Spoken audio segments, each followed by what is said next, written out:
இன்றைக்கு விரைப்புத்தன்மை ஏற்படுவதற்கான அடிப்படை காரணமாக நாம் பார்ப்பது சர்க்கரை நோய். இன்றைக்கு சர்க்கரை நோய் ஏற்படும் போது பெரும்பாலான மருத்துவர்கள் இன்றைக்கு இரத்தத்தில் இருக்கக்கூடிய சர்க்கரையுடைய அளவையும் 3 மாதத்திற்கு ஒரு முறை நாம் பார்க்கக்கூடிய சர்க்கரையுடைய அளவையும் மட்டும்தான் கணக்கீடுகளில் எடுத்துக்கொள்கிறார்களே தவிர இந்த சர்க்கரை நோய் உடலில் குறிப்பாக இரத்த மண்டலத்தில் ஏற்படுகின்ற அழுத்தங்களை பற்றியும் தசை கரைந்து போவது போல ஏற்படுகின்ற சிரமங்களை பற்றியும் கவலைப்படுவது கிடையாது. இதய நோய்னா ஒரு ஹார்ட் அட்டாக் வந்த பிறகுன்னு மட்டும் இல்லை. இன்றைக்கு காலையில் 3 மணிக்கு 4 மணிக்கு நீங்கள் எழுந்து கொள்ளும்போது உங்களுக்கு விரைப்புத்தன்மை இல்லை என்றாலே நீங்கள் புரிந்து கொள்ள வேண்டிய விஷயம் உங்களுடைய இதயம் பலவீனம் அடைந்து கொண்டிருக்கிறது அப்படிங்கிறது அர்த்தம். இப்போ நாடி பார்க்கும்போது தெளிவாகவே தெரிந்தது ஆணுக்கு ஹார்மோனில் குறிப்பாக தைராய்டில் ஒரு பெரிய மாற்றம் இருக்குது. இப்போ நான் அவர்கிட்ட சொல்கிறேன், இல்லைங்க இது வந்து ஹார்மோனல் இம்பேலன்ஸாக இருக்குது, நீங்கள் போய் இந்த டெஸ்ட் மட்டும் எடுத்துகிட்டு வாங்கன்னும் போது அவர் சொல்கிறார், இல்லை எனக்கு பரம்பரையிலே யாருக்கும் தைராய்டு இல்லை, அப்புறம் எனக்கு மட்டும் எப்படி வரும். அப்புறம் நான் சொன்னதுக்காக போய் டெஸ்ட் எடுத்து பார்க்கும்போது அவங்களுடைய டிஎஸ்ஹெச் அளவு ரொம்ப மோசமாக இருந்தது. கிளினிக்கலாக அவருக்கு எந்த சிம்டமும் இல்லை. அவர் ஏற்கனவே கொஞ்சம் உடல் எடை அதிகம், இன்னொரு 5 கிலோ கூடும்போது இந்த கல்யாணம் ஆனதுனால உடல் எடை கூறியிருக்கு போல இருக்குது அப்படின்னு அவர் எந்த விதமான சிகிச்சையும் எந்த விதமான பரிசோதனையும் செய்து கொள்ளாமல் இருந்தார். அப்போ என்னங்கிறத நம்ம பார்க்கும்போது அவருடைய உடலில் அவ்வளவு பெரிய ஹார்மோன் மாற்றம், அவருடைய உயிரணுக்களுடைய குறைபாடு மட்டுமல்ல, அவருக்கு எரெக்ஷன் கிட்டத்தட்ட இல்லாத ஒரு நிலையே உருவாக்கியிருந்தது.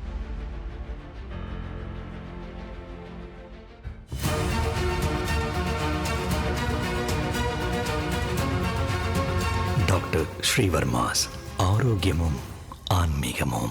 நண்பர்கள், தோழர்கள், நலம் விரும்பிகள் மற்றும் உலகெங்கும் உள்ள தமிழ் உள்ளங்களுக்கு உங்களுடைய வெல்னஸ் குருஜியுடைய அன்பான வணக்கங்கள். உணவே மருந்து. இன்றைக்கு உணவை கொண்டு ஆரோக்கிய பெருவாழ்வை நாம் அனைவருமே வாழ முடியும் அப்படிங்கிறது சித்தர்களுடைய வாக்கு.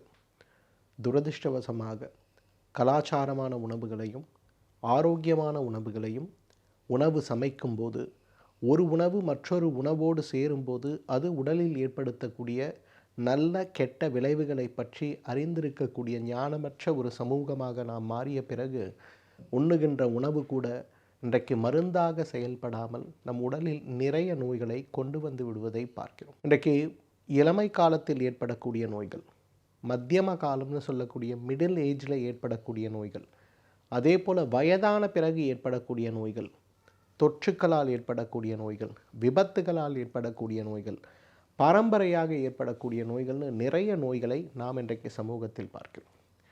ஆனால் இவ்வளவு நோய்கள் இருந்தாலும் கூட இன்றைக்கு இள வயதில் ஏற்படுவது, மத்தியம வயதில் ஏற்படுவது, இந்த 2 வயதில் ஏற்படக்கூடிய நோய்களில் குறிப்பாக ஆண்களுக்கு ஏற்படக்கூடிய நோய் தான் விரைப்புத்தன்மையின்மை அப்படின்னு சொல்லக்கூடிய எரெக்டைல் டிஸ்ஃபங்க்ஷன். தர்ம சாஸ்திரமே என்ன தெரியுமா சொல்லுது? ஒரு ஆணாக பிறந்தவன் இன்றைக்கு முழுமையான திருமண வாழ்க்கை முழுவதும் இன்பத்தை அனுபவிக்கக்கூடியது அப்படிங்கிறது தர்மமான விஷயம் அப்படின்னு சொல்லுது.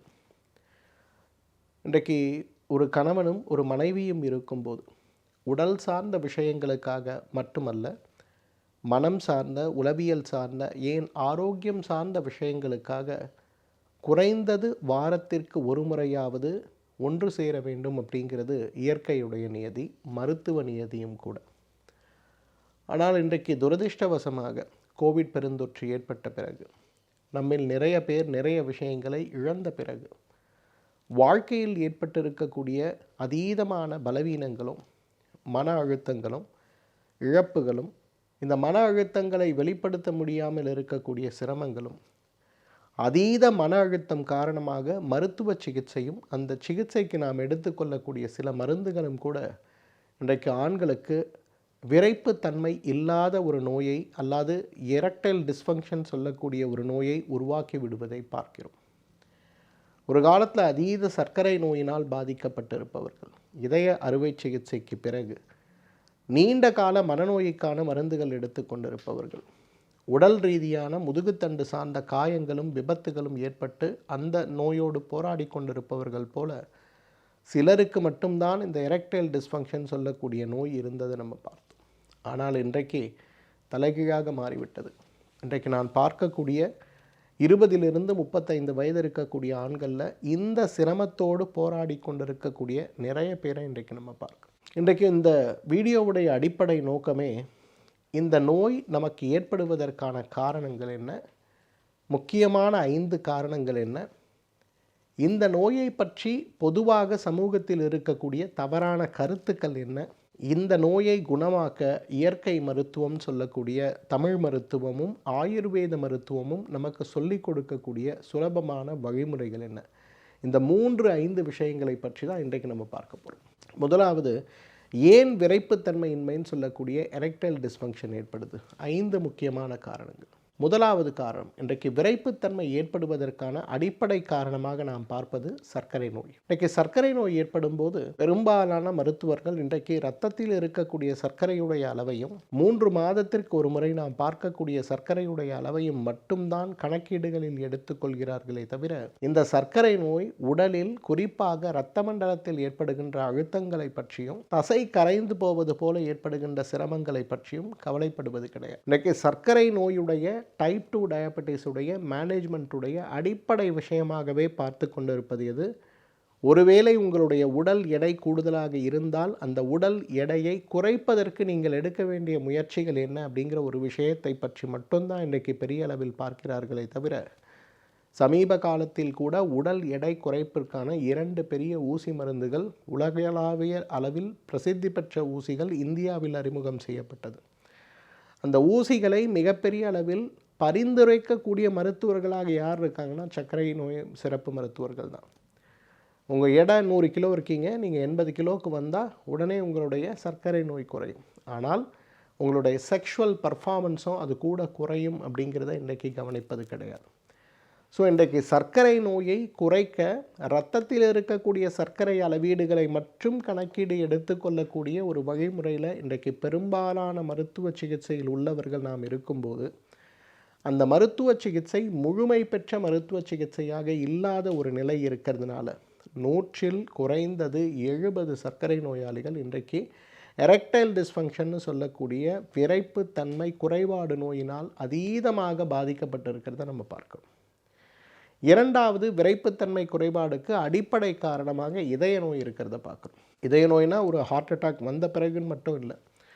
இன்றைக்கு காலையில் 3 மணிக்கு 4 மணிக்கு நீங்கள் எழுந்து கொள்ளும்போது உங்களுக்கு விரைப்புத்தன்மை இல்லை என்றாலே நீங்கள் புரிந்து கொள்ள வேண்டிய விஷயம் உங்களுடைய இதயம் பலவீனம் அடைந்து கொண்டிருக்கிறது அப்படிங்கிறது அர்த்தம். இன்றைக்கு விரைப்புத்தன்மை எவ்வளவு நேரம் இருக்கிறது, விரைப்புத்தன்மையால் ஏற்படுகின்ற அந்த நல்ல மாற்றங்கள் உடலில் இருக்கக்கூடிய ஒரு உறுதியான சூழல் எவ்வளவு நேரம் இருக்கிறது, கணவன் மனைவி கலவியில் ஈடுபடும் போது எவ்வளவு திறம்பட ஒரு ஆணால் செயல்பட முடிகிறது அப்படிங்கிறது முழுக்க முழுக்க முழுக்க இதயத்திலிருந்து வரக்கூடிய இரத்த ஓட்டம் நேரடியாக ஆண்குறிக்கு செல்லக்கூடிய இரத்த ஓட்டத்துடைய அளவீடு திரும்ப அங்கிருந்து உடலுக்குள் செல்லுகின்ற இரத்த ஓட்டத்துடைய அளவீடுகளை சார்ந்து தான் இருக்குது. அப்போ உங்களுக்கு ஒரு இதய வாழ்வு நோயோ அல்லது இதய தசை நோயோ அல்லது இதயத்திற்கு செல்லக்கூடிய இரத்த குழாய்களுடைய நோயோ அல்லது இதயத்திற்கு செல்லக்கூடிய நரம்புகளுடைய பலவீனங்களோ அல்லது இதய துடிப்பு குறைந்து போகின்ற நோய்களோ உங்களுக்கு இருந்தால் என்ன ஆகும்? எரெக்டைல் டிஸ்ஃபங்க்ஷன் நிச்சயமாக இருக்கும். நிறைய ஆண்கள் என்னை சந்திக்க வரும்போது அவர்களுடைய ஹார்மோன் ப்ரொஃபைல் சொல்லக்கூடிய நாளமிலா சுரப்பிகளுடைய அந்த டெஸ்ட்டுக்கு பிறகு நான் பரிந்துரைக்கக்கூடிய முக்கியமான டெஸ்ட் எதுன்னு பார்த்தீங்கன்னா ஆண்குறிக்கு செல்லக்கூடிய இரத்த ஓட்டத்துடைய விகிதத்தை புரிந்து கொள்வதற்காக பினைல் டாப்லர் அப்படின்னு சொல்லக்கூடிய ஒரு டெஸ்ட் எடுப்போம். இந்த டெஸ்ட் நார்மலாக இருக்குது அப்படின்னா 100% அவர்களை குணப்படுத்த முடியும். ஒருவேளை இந்த இரத்த ஓட்டத்துடைய இரத்த குழாய்களுடைய சீற்றம் குறைவாக இருக்குன்னா முதலில் இரத்த ஓட்டத்தை சீராக்கக்கூடிய சிகிச்சையை எடுத்து பிறகு எழுச்சியின்மைக்கான சிகிச்சை எடுத்தோம்னா அவ்வளவு அழகாக தீர்க்க முடியாதுன்னு பல வருடங்களாக போராடி கொண்டிருந்தவர்கள் கூட குணமாகி விடுவதை பார்க்க முடியும். மூன்றாவது, உடல் எடை. இன்றைக்கு உடல் எடை கூடுதலாக இருக்கக்கூடிய ஆண்களுடைய செக்ஷுவல் பர்ஃபார்மன்ஸ் ஆவரேஜை விட குறைவாக இருக்கிறதையோ அல்லது முடியாமலேயே இருந்து விடுவதையோ பார்க்க முடியும். இன்றைக்கு நிறைய பேரை நான் பார்க்குறேன், 110 கிலோ, 130 கிலோ, 157 கிலோவோட ஆண்கள் வருவதை பார்க்கிறோம். என்னதான் 6 அடி உயரம் இருக்கக்கூடிய ஒரு ஆணாக இருந்தாலும் கூட அவர்களுடைய உடல், அவர்களுடைய அந்த எடை அப்படிங்கிறது மிகப்பெரிய அளவில் அவர்களுடைய பெர்ஃபார்மன்ஸை பாதிக்கும். இப்போ நீங்களே யோசிச்சு பாருங்களேன், நம்ம சராசரியாக ஒரு 65 கிலோ எடை இருக்கக்கூடிய ஒரு நபராக இருக்கோன்னா நம்முடைய இதயத்துடைய செயல்பாடு 100% ஆப்டிமைஸ்டாக இருக்கும். இதே 70க்கு போகிறோம்னா அது கொஞ்சம் குறையும், 80க்கு போகிறோம்னா குறையும், 90க்கு போகும்போது 100க்கு போகும்போது என்ன ஆகும்? இதயம் உடலுடைய இயக்கத்திற்கும் உயிர் வாழ்வதற்கும் தேவையான இரத்த ஓட்டத்தை மட்டும்தான் ஃபோக்கஸில் எடுத்துக்கொள்ள முடியுமே தவிர மற்ற எல்லா விஷயத்தையும் செகண்டரியாகத்தான் பார்க்க ஆரம்பிக்கும். அப்போ செகண்டரியாக இதயம் பார்க்க ஆரம்பிக்கும்போது முதல்ல பாதிப்பு உருவாக்கக்கூடிய ஒரு விஷயம் எதுன்னு பார்த்தீங்கன்னா இன்றைக்கி விரைப்புத்தன்மை குறைபாடு தான். இன்றைக்கி என்னுடைய அனுபவத்தில் விரைப்புத்தன்மை குறைபாடுக்காக வந்திருக்கக்கூடிய 100 பேரில் நாடி பார்த்து பரிசோதனை செய்யும்போது இந்த 100 பேரில் 7 பேர் இதய நோயோடு இருக்காங்கன்னு புரிஞ்சு அவர்களுக்கு இதய நோய்க்கான ஒரு பரிசோதனை மற்றும் சிகிச்சைகள் கொடுக்கப்படும் போது உங்கள் உடம்பில் அவ்வளவு நல்ல மாற்றங்கள் வருவதை பார்க்கிறோம். ஸோ இன்றைக்கு இதய நோய் அல்லது உடல் எடை இன்றைக்கு மிகப்பெரிய காரணமாக இருக்கிறது. 4வது முக்கியமான காரணம் சொல்லவே வேண்டாங்க, மன அழுத்தம். இன்றைக்கு ஒரு ஆணுடைய விரைப்புத்தன்மைங்கிறது முழுக்க முழுக்க முழுக்க அவர்களுடைய மனம் சார்ந்த விஷயங்களாக இருக்கிறத பார்க்கணும். நிறைய பேர் கப்புள்ஸ் எங்கிட்ட வருவாங்க, விரைப்புத்தன்மையே இல்லை அப்படின்னு சொல்லிட்டு ஒரே பிரச்சனையாக இருக்கும் குடும்பத்தில். அவங்கள உட்கார வச்சு அவங்களுக்கு என்ன பிரச்சனை இருக்குது அப்படிங்கிறத நம்ம பேச ஆரம்பிக்கும்போது கணவனோடு நிறைய கணவனுக்கு இன்றைக்கு மனைவி மேல் ஈர்ப்பு இல்லாத ஒரு சிரமம் இருக்கிறத பார்க்குறோம். வெளியில் ஒரு பெண்ணை பார்க்கும்போது எனக்கு ஏற்படுகின்ற ஒரு உற்சாகமும் துடிப்பும் என்னுடைய மனைவியை பார்க்கும்போது ஏற்படவில்லை அப்படின்ல ஒரு மன அலைச்சல் அல்லது மன உளைச்சலோடு உளவியல் ரீதியாக செயல்பாட்டோடு இருக்கக்கூடிய நிறைய பேரை பார்க்குறோம். அப்போ ஒரு கணவன் மனைவி இணைய வேண்டும்னா மனைவி மேல் கணவனுக்கு இருக்கக்கூடிய விருப்பமும் அதே போல் கணவன் மேல் மனைவிக்கு இருக்கக்கூடிய விருப்பமும் சீராக இருந்தால் தானே அது நடக்கும். ஒருவேளை அது இல்லைன்னா அப்போ கட்டாயப்படுத்தப்பட்ட ஒரு இணைப்பாக அது இருக்கும்போது அந்த இணைப்பு ஒரு குறிப்பிட்ட காலத்திற்கு பிறகு அது அற்ற விஷயமாக மாறும்போது அங்கே முதல்ல ஏற்படுகின்ற சிரமமே இன்றைக்கு எரெக்டைல் டிஸ்ஃபங்க்ஷன் தான். அதே போல் மனம் சார்ந்த காரணிகள்னு வரும்போது நிறைய ஆண்கள் இன்றைக்கு பார்க்குறேன். இன்றைக்கி டிவியில் வரக்கூடிய விஷயங்கள், வீடியோக்கள் பார்க்கக்கூடியது அல்லது மற்ற நண்பர்கள் பேசக்கூடிய விஷயங்கள்லாம் வரும்போது அவங்க மனதில் ஏற்படுகின்ற ஒரு எண்ணம் என்னவாக இருக்குது தெரியுமா? ஓ, அவங்கள மாதிரி எனக்கு இல்லை, என்னுடைய ஆண்குறி சிறுத்து போயிருக்கு, என்னுடைய ஆண்குறி அதோடைய அகலமும் நீளமும் குறைவாக இருக்கு போல இருக்கே, அல்லது ஒரு முறை மனைவியோடு சேர முயற்சி செய்யும்போது அதீத மன அழுத்தத்துடைய ஒரு வெளிப்பாடாக அவர்களுடைய உடல் பலவீனமடைந்து இருக்கும்போது அந்த மன அழுத்தத்துடைய வெளிப்பாடாக அவர்களுடைய உடல் பலவீனம் அடைந்திருந்து அவர்களால் முயற்சி செய்து எழுச்சியை எட்ட முடியாமல் போகும்போது அவர்கள் புரிந்து கொள்ளக்கூடிய விஷயமாக எது இருக்குது? எனக்கு ஏதோ நிரந்தரமான சிரமம் ஏற்பட்டு விட்டது அப்படிங்கிற ஒரு நினைப்பு ஏற்படும் போது அடுத்த முறை இணைவதற்கான முயற்சியை எடுக்காமல் தள்ளி போகின்ற ஆண்களை நிறைய பேர் பார்க்குறோம். இதனாலேயே டிவோர்ஸ்ன்னு சொல்லக்கூடிய விவாகரத்துக்கு இன்றைக்கு கோர்ட்டில் நின்று கொண்டு இருக்கக்கூடிய தம்பதிகள் நிறைய பேரை நம்ம பார்க்குறோம். மனம் இன்றைக்கு மிகப்பெரிய ஒரு காரணமாக இருக்கிறது எழுச்சியின்மை நோய்க்கு. 5வது முக்கியமான காரணம், இன்றைக்கு நம்மில் நிறைய பேருக்கு ஆண்களுக்கு குறிப்பாக எழுச்சியின்மை ஏற்படுவதற்கான மிகப்பெரிய காரணமாக இருப்பது ஹார்மோனல் இம்பேலன்சஸ். இன்றைக்கி ஹார்மோனல் இம்பேலன்ஸு பெண்களுக்குத்தான் ஏற்படும், ஆண்களுக்கு ஏற்படாதுங்கிற ஒரு மூட நம்பிக்கையோடு இன்றைக்கு நிறைய பேர் இருக்கிறத பார்க்குறேன். சென்ற வாரம் ஒரு கப்பல் என்கிட்ட வந்திருந்தாங்க. 32 வயது ஆணுக்கு, பெண்ணுக்கு 29 வயது. திருமணமாகி 3 வருடம் ஆகிறது, குழந்தை இல்லை. எல்லா மருத்துவமனைக்கும் போயிட்டாங்க, ஸ்பெர்ம் அனாலிசிஸ்லேருந்து எல்லாம் பண்ணியிருக்காங்க, பெண்ணுக்கும் எல்லாம் டெஸ்ட் பண்ணியிருக்காங்க, எல்லாம் பர்ஃபெக்ட்லி நார்மல். இப்போ என்கிட்ட வந்தாங்க, சார் பாருங்கள் சார், இது மாதிரி குழந்தை இல்லை, நீங்கள் என்னன்னு சொல்லுங்கள். இப்போ நாடி பார்க்கும்போது தெளிவாகவே தெரிந்தது ஆணுக்கு ஹார்மோனில் குறிப்பாக தைராய்டில் ஒரு பெரிய மாற்றம் இருக்குது. இப்போ நான் அவர்கிட்ட சொல்கிறேன், இல்லைங்க இது ஹார்மோனல் இம்பேலன்ஸாக இருக்குது, நீங்கள் போய் இந்த டெஸ்ட் மட்டும் எடுத்துகிட்டு வாங்கன்னும் போது அவர் சொல்கிறார், இல்லை எனக்கு பரம்பரையிலே யாருக்கும் தைராய்டு இல்லை, அப்புறம் எனக்கு மட்டும் எப்படி வரும்? அப்புறம் நான் சொன்னதுக்காக போய் டெஸ்ட் எடுத்து பார்க்கும்போது அவங்களுடைய டிஎஸ்ஹெச் அளவு ரொம்ப மோசமாக இருந்தது. கிளினிக்கலாக அவருக்கு எந்த சிம்டமும் இல்லை, அவர் ஏற்கனவே கொஞ்சம் உடல் எடை அதிகம், இன்னொரு 5 கிலோ கூடும்போது இந்த கல்யாணம் ஆனதுனால உடல் எடை கூறியிருக்க போல இருக்குது அப்படின்னு அவர் எந்த விதமான சிகிச்சையும் எந்த விதமான பரிசோதனையும் செய்து கொள்ளாமல் இருந்தார். அப்போ என்னங்கிறத நம்ம பார்க்கும்போது அவருடைய உடலில் அவ்வளவு பெரிய ஹார்மோன் மாற்றம், அவருடைய உயிரணுக்களுடைய குறைபாடு மட்டுமல்ல, அவருக்கு எரெக்ஷன் கிட்டத்தட்ட இல்லாத ஒரு நிலையே உருவாக்கியிருந்தது. முறையான சிகிச்சைக்கு பிறகு அவருடைய தைராய்டு ஹார்மோன் சீராக வந்த பிறகு பார்த்திங்கன்னா இன்றைக்கு அவருடைய பர்ஃபார்மன்ஸ் பெட்டராக இருக்குது. எதுக்காக இதை சொல்கிறேன்னா, பெண்களுக்கு மட்டும்தான் ஹார்மோனல் இம்பேலன்ஸ் ஏற்படும், ஆண்களுக்கு ஏற்படாது அப்படின்னு நினைக்கக்கூடியதே மிகப்பெரிய தவறு. ஒரு கணவன் மனைவி 2 பேரும் குழந்தையின்மைக்காக அல்லது செக்ஷுவல் பர்ஃபார்மன்ஸ் மிக குறைவாக ஆணுக்கு இருக்கிறது அப்படிங்கிற ஒரு சிரமத்திற்காக மருத்துவரை அணுகும்போது 6 ஹார்மோன்களுடைய பரிசோதனை அவசியம். உங்களுடைய தைராய்டு ப்ரொஃபைல், உங்களுடைய இன்சுலின் ப்ரொஃபைல், உங்களுடைய டெஸ்டோஸ்டிரான், ஈஸ்ட்ரஜன், ப்ரொஜெஸ்ட்ரான் மற்றும் கார்டிசோல், இந்த 6 ஹார்மோன்களுடைய பரிசோதனை மிக மிக அவசியம். என்னுடைய சிகிச்சையில் வரும்போது நம்முடைய மருத்துவமனைக்கு யார் வந்தாலுமே இந்த இடின்னு சொல்லக்கூடிய எரெக்டைல் டிஸ்ஃபங்க்ஷன் பிரச்சனை, பிஎம்இன்னு சொல்லக்கூடிய ப்ரீமெச்சூர் எஜாக்குலேஷன் சார்ந்த பிரச்சனை, அதைவிட முக்கியமாக இன்றைக்கு அவர்களுடைய உடல் சார்ந்த, மனம் சார்ந்த, உளவியல் சார்ந்த காரணங்களாக கணவன் மனைவி இணைவதே கிடையாதுன்னு சொல்லக்கூடிய பிரச்சனைகளோடு யார் வந்தாலும் முதல்ல அவர்களுக்கு நான் பரிந்துரைப்பது என்னன்னு பார்த்தீங்கன்னா, நிச்சயமாக இந்த டெஸ்ட் தான். இந்த டெஸ்ட் எடுக்கும்போதே நம்ம உடம்பில் ஏன் இந்த இயக்கங்கள் குறைந்து போயிருக்கிறதுன்னு ஒரு புரிதல் நமக்கு நன்றாகவே வந்து விடுவதை பார்க்க முடியும். Doctor Srivarma's Magicare.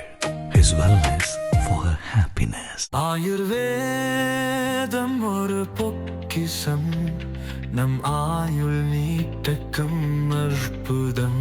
Doctor Srivarma's அறுவை சிகிச்சையில்லா குணம், இது ஆயுட்கால நிவாரணம். டாக்டர் ஸ்ரீவர்மாஸ் அனைத்து நோய்களுக்குமான குணம், அழகு தரும் மூலிகைகள், ஆரோக்கியம் தரும் மருத்துவர்கள். டாக்டர் ஸ்ரீவர்மாஸ் ஆரோக்கியமும் ஆன்மீகமும். ஸ்ரீ வர்மா ஆயுர்வேதா மருத்துவமனையின் வெல்னஸ் குருஜி அவர்களை ஏப்ரல் மாதம் 3ஆம் வாரம் 13ஆம் தேதி திங்கட்கிழமை காலை 5 மணி முதல் மதியம் 3 மணி வரை கோடம்பாக்கத்திலும், 14ஆம் தேதி செவ்வாய்க்கிழமை காலை 7 மணி முதல் மாலை 4 மணி வரை நாகர்கோவிலிலும், 15ஆம் தேதி புதன்கிழமை காலை 7 மணி முதல் மாலை 4 மணி வரை திருநெல்வேலியிலும், 16ஆம் தேதி வியாழக்கிழமை காலை 6 மணி முதல் மாலை 6 மணி வரை மதுரையிலும், 17ஆம் தேதி வெள்ளிக்கிழமை காலை 6 மணி முதல் மாலை 6 மணி வரை மதுரையிலும், 18ஆம் தேதி சனிக்கிழமை காலை 6 மணி முதல் மாலை 5 மணி வரை திருச்சியிலும், 19ஆம் தேதி ஞாயிற்றுக்கிழமை காலை 6 மணி முதல் மாலை 5 மணி வரை திருச்சியிலும் சந்தித்து மருத்துவ ஆலோசனை மற்றும் ஆசி பெற தொடர்பு கொள்ள வேண்டிய தொலைபேசி எண்கள் 9500946634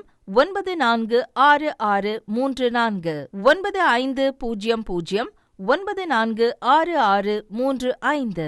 ஆச்சார்யா டாக்டர் ஸ்ரீ வர்மா அவர்களிடமும் வெல்னஸ் குருஜி அவர்களிடமும் நேரடியாக பயிற்சியும் ஆசியும் பெற்ற doctor Hemala Tiruvallur, doctor Aneesh Fathima Ambattur, doctor Surya Kodambakkam, doctor Jayarupa Manapakkam, doctor Radha Velachery, doctor Jayakanthan Pondicherry, doctor Pooja Tiruvannamalai, doctor Saraswathi Salem, doctor Suriyabharathi Trichy, doctor Abirami Thanjavur, doctor Abina Mubisha Madurai, doctor Jebashin Nagercoil, doctor Malathi Coimbatore, doctor Sonali Hosur, doctor Guna Apsara Bangalore, doctor Navaneeth Hyderabad, doctor Siddhanath Mumbai.